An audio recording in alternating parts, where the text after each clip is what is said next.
सुनो, इस रब ने तुम्हारा दिल बनाया है और जो हर वक्त तुम्हारे दिल में मौजूद है वो तुम्हारे दिल की कैफियत से बेखबर कैसे हो सकता है।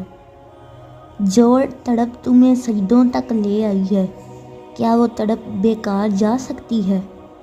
जो चीज़ तुम्हारे नसीब में बेहतर है वही तुम्हें मिलेगी, चाहे तुम उसे अभी ना समझ सको। और जिस चीज़ में नुकसान है अल्लाह उससे तुम्हें बचा लेगा, चाहे वो तुम्हें कितनी ही अजीज़ क्यों ना हो। उसके मंसूबे हमेशा बेहतरीन होते हैं, क्योंकि वही जानता है कि तुम्हारे हक़ में क्या बेहतर है और क्या नहीं। तो फिर नसीब और मुस्तकबिल से खौफज़दा क्यों हो। क्या तुम्हें उसकी रहमत और मंसूबों पर कामिल यकीन नहीं।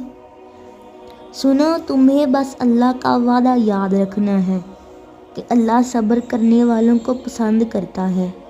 तुम्हें यह कभी नहीं भूलना चाहिए कि अल्लाह ने सब्र करने वालों को हमेशा साथ निभाने का वादा किया है। तुम्हें अल्लाह के वादों पर यकीन रखकर आगे बढ़ते जाना है। सुनो, घबराएं नहीं।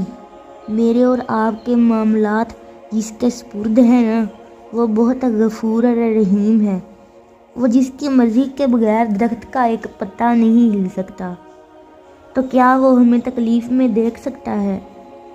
जो भी हमारी ज़िंदगियों में हो रहा है उसकी मर्ज़ियों से हो रहा है, तो आप बस उसकी मर्ज़ी पर यकीन रखें। वो हमें किसी न किसी बेहतर चीज़ से ज़रूर नवाजेगा इंशाअल्लाह। अगर वीडियो अच्छी लगी हो तो चैनल को सब्सक्राइब करें और वीडियो को दूसरों के साथ शेयर करें। जज़ाकल्लाहु खैरा।